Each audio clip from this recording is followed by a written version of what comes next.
Hello and welcome to the Bubbling Up Podcast, a show about the people and places of Hot Springs, South Dakota, and the Southern Black Hills. I'm your host, Justin Gosman, and this show is coordinated through the Hot Springs Area Chamber of Commerce. Bubble Up. The Cambridge Dictionary defines bubble up as to rise to the surface or to become obvious. And that's why this show came about. I want the stories behind our fascinating small South Dakota town to rise to the surface and be heard. Hot Springs, South Dakota, population 3,460 today, is a community in the southwestern corner of South Dakota, about 50 miles south of Mount Rushmore. Founded in 1890, we got our name from, you guessed it, naturally warm mineral springs that bubble up from underground. The stories seem endless, and it's my hope that this show will enlighten not only the fellow residents of and potential visitors to Hot Springs as to the intriguing history of our community, but also to its ongoing inner workings today, the stories behind our local businesses, nonprofit organizations, and events, the voices that make a community what it is, and that are working to make it what it can be. I hope you'll join me on this journey.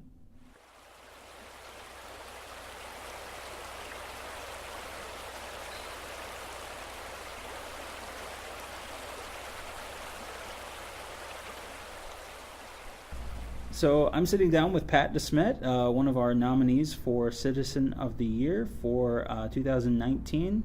How are you doing today, Pat? Pretty good. Good. Well, thank you for sitting down with me, and congratulations again on your nomination. Thank you. So tell us a little bit about how you came to the Hot Springs area. Well, I went to college in Rapid City for 4 years to the School of Mines. Okay. And during that time, I really enjoyed being in the Black Hills and thought someday I'd like to retire in the Black Hills. Ah. So about 10, 12 years ago, I started looking for property. And a friend of mine that lives over by Argyle recommended the southern Black Hills for the climate. Mm-hmm. And so he put me in touch with a real estate agent. And a year or two later, I owned some property down here. Nice. So where did you originally come from? I grew up in Clome, Okay. which is a couple hundred miles east of here. Okay, cool. On Highway 18. Just get on Okay. 18 and go. And then I lived for the last 30 years in Bethel, Alaska. Oh, nice. Very cool. And so what you were nominated for was largely a lot of your efforts related to audio and sound equipment and volunteering your services. What experience did you have before moving to the Hot Springs area? Because obviously you had some. So where did that come from? I've always been interested in music. Growing up, I bought my first stereo when I was in the 5th grade, back in the early 70s, late 60s. And, played in the high school band. When I went to college in Rapid City, I met a couple of friends of mine there. One of them had a sound system, and his dad happened to own a music store. So he had access to a lot of good music equipment. And I started watching him, and pretty soon I was kind of pushing him off to the side and taking over for him. And so I got started running sound in college. And when I moved to Bethel, I met a guy up there that was kind of interested in it, ended up rooming with him for 5 or 6 years. And he says, well, yeah, if you want to buy a sound system, he'd help me get some jobs up there. So I bought my own sound system back in 1983 and soon became the go-to guy for a sound system when they needed something for a concert or, I started DJing dances and probably DJ 200 high school proms. Oh, wow. In the years up there. So that's cool. So when you moved to the Hot Springs area, obviously you carried that experience into a lot of your activities that you got involved with here. You're on Rotary. For many years you were involved with the Miss South Dakota Pageant when that was here. How did you get involved with all these different organizations? Tell us a little bit about that. Usually the people that I met through the churches here, I'm involved in 2 churches, United Churches and Evangelical Free Church. Okay. And the people there learned about my abilities, and they would invite me, like Morris Nelson invited me to Rotary. So I went and got involved, and that was there for a number of years before we started looking for a project, and that's how the stage idea came up. I presented that as one of the possible projects. Yeah. So fill us in on that, because that's one thing that I don't think as many people realize that is a Rotary project. The new stage in Centennial Park in downtown Hot Springs, that was largely spearheaded by the subcommittee that you spearheaded at Rotary. Tell us how that came about, because I know that they had been looking for a few years before that at possibly some options, and the city was maybe looking at it, and then the city wasn't looking at it. So how did you take that on, or did you kind of come to it like a great minds think alike sort of thing, or so how did that come to fruition? It actually might have been my idea in the very first place. Ah, very nice. When I started with the Main Street Arts and Crafts Festival, we were on that concrete pad where the stage is built. And couple of the committee members and I were talking about it afterwards, and I said, what you guys really need to do is build a covered stage here. Lift it up a little bit off the ground so they're not even with the seating area, and put a cover over it so we don't have this tent that we kind of scrap together and every summer. Put over. Yeah.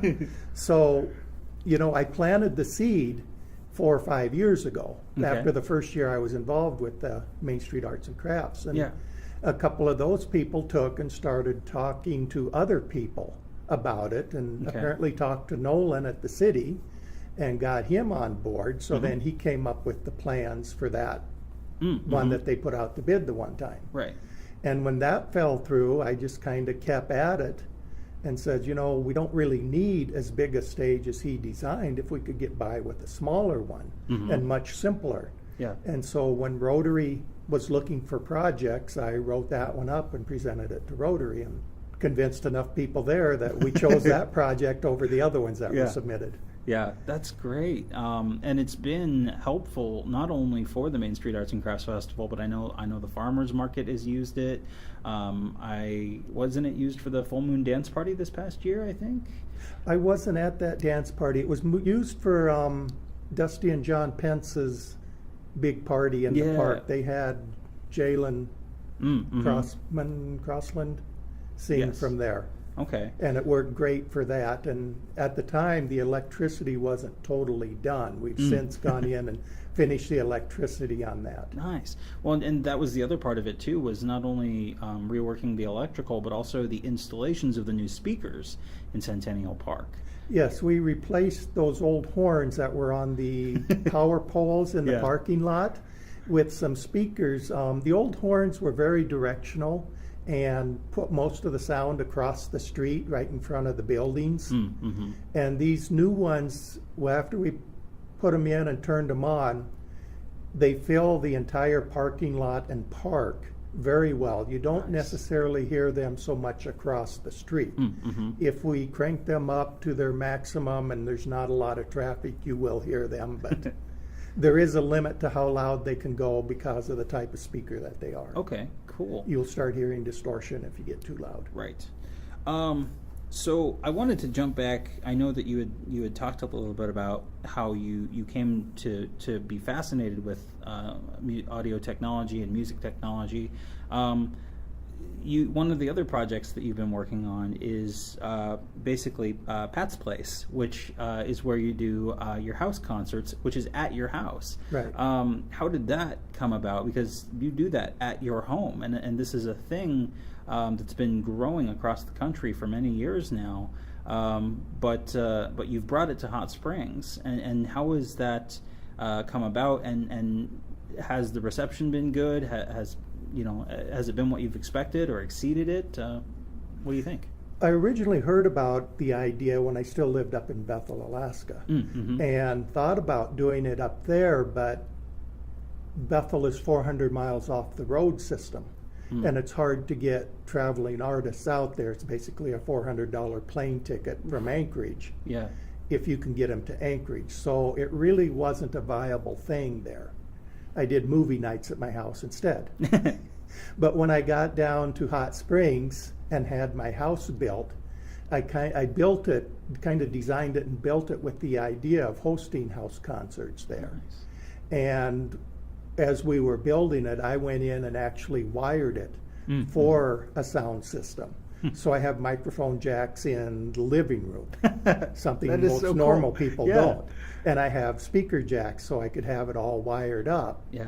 And so when these musicians come to play, they don't have to bring in their own sound system. Some prefer that because they're used to it. Mm-hmm. But most of them will just plug their instruments and plug some mics into the wall, and go. we're good to go. Yeah. And have you found that it's been well received? It has been for the most part. I've noticed that local artists from the Black Hills, tend to do much better there Mm-hmm. than when I bring in these national artists that are traveling around. You know, it's not the real big name artists, Sure. but there are a lot of folk artists and, you know, different styles of music that they make their living traveling and playing music. Right. I just had a couple here this weekend on Sunday afternoon for a concert. She's the worship leader for a church in Chicago, and he plays in the worship band, and they just happen to be on tour for a couple weeks, and then they'll go back and, you know, do their day jobs. Right. But that's through a website called Concerts in Your Home. Ah. And that okay. website is designed to connect these traveling musicians with home hosts. Ah, that's So cool. I've had 6 or 7 different groups come through that, and they're all top quality. Any one of them could be part of the Hot Springs Concert Association Yeah. tour. Yeah. But I have them in my living room. So you're setting from me to you away from the musicians. Yeah, I've seen some of the pictures on your Facebook page, and it seems like the turnout is good, and it's an intimate setting. Yes. And that's what sets those types of concerts apart from, you know, something like here at the Mueller Center. And it's also considered a private party. I do need to say that. I put on a private party, and the entertainment are these musicians. So you have to be invited. You have to RSVP that you're coming. Yeah. So, you know, if anybody around that's listening to this, look on Facebook for Pat's Place. Find the one that's the music venue, because I understand there's a couple other Pat's Places in the world. And, you know, there's a place you can subscribe to my email list and let me know who you are, and we can invite you to a concert. Very nice. So one of the things that I wanted to ask you, with you being nominated for Citizen of the Year, what I like about Citizen of the Year is that it allows us to thank and recognize the people in our community that are doing inspirational work that can benefit others. What motivates you to do all these volunteer efforts to others? You know, what is your guiding force? I'm retired. That's a big one. Well, you know, so I have time to do things. Sure. And like I said earlier, I love music. I've always loved music. I like to support live music. Yeah. And so this is a way that I can do that. And I don't want to sit around and do nothing. I really don't want to go back to work. And I really don't have to yet. So I do what I like to do, and that's go around, help out with sound systems wherever, and, you know, help Main Street Arts and Crafts out, help out the city when they were putting in the new sound system in the theater. And yeah, and you know, even with us at the community theater, you know, you helped out with Pinafore, and that was tremendously helpful. What would you say has been who was an inspirational person in your life? Who would, if you had to think about it, who would be your Citizen of the Year of your life? From Hot Springs or from anywhere? Just from anywhere. A friend of mine that I met a couple friends from college that have really influenced me. One is Randall Newcomb. He lives in California now, and he's the one who really got me started with sound systems and let me use his for a few years, and got me set up on a summer tour with a Christian music group. Using his sound system. I ran sound for them, and we actually traveled to Europe and back. Nice. And for 3 months, and it was great to be in a group like that, and Yeah. I learned a lot about running sound systems and what to do and what not to do. And Very cool. the other person, again, a college friend of mine, roommate, was Scott Vongen. Mm-hmm. He lives down in Florida now, but he's been very instrumental since then in keeping me going in music stuff. And Mm-hmm. he just sent me a Yamaha CP70 piano because he thought I needed a piano in my living room. Nice. So obviously you talked a little bit about the types of concerts that you have at Pat's Place, and obviously you're a fan of music, but I have to ask, what would be like your favorite genre or type of music? The good old rock and roll stuff. Yeah. I think. You know, I really like the music group Yes, Moody Blues, Chicago, so the kind of that era. Okay, very cool, very cool. So I would be remiss if I didn't ask you about the color orange. And I know you and I have had this conversation before, but we haven't on the show. So tell everyone a little bit about, because people know you as, if not the sound guy, then the guy in orange. And that actually started with music. When back in college, when I started buying some of my own equipment, I wanted protective cases to put it in. So when I ordered my first case, they asked me, what color do you want? Well, what colors do you have? Red, green, blue, orange, black, yellow, pink, purple. I picked orange because it was a bright color, and I could see if somebody was taken off with it. Yeah. So when I moved up to Bethel and started buying more equipment and all these orange cases showed up, people would look at that and say, oh, you like orange. Here's something orange. And so a lot of my orange stuff has been given to me. Yeah. And I've just kind of embraced it and ran with it then. That is so cool. So the last question that I wanted to ask about, and that we've been asking all of the nominees for Citizen of the Year, what have been your favorite things about living in the Hot Springs area? For the most part, I love the climate. The people here are great. The architecture downtown is just fabulous. Some of these musicians that I have coming in from out of town just love driving around downtown and looking at that. Yeah. And they think it's a wonderful little town. And I don't like big cities. I don't like traffic. I like it here. That's awesome. Well, thank you again, Pat, for sitting down with me, and thank you for everything you do in the community. The resume that we got on your nomination was substantial. There's no way we would still be recording this in another 20 minutes if we kept reading everything that you've been involved in. So I'll just sum it up by saying thank you for everything you've done in the community, bringing the joys of music and entertainment to the community of Hot Springs. Thank you.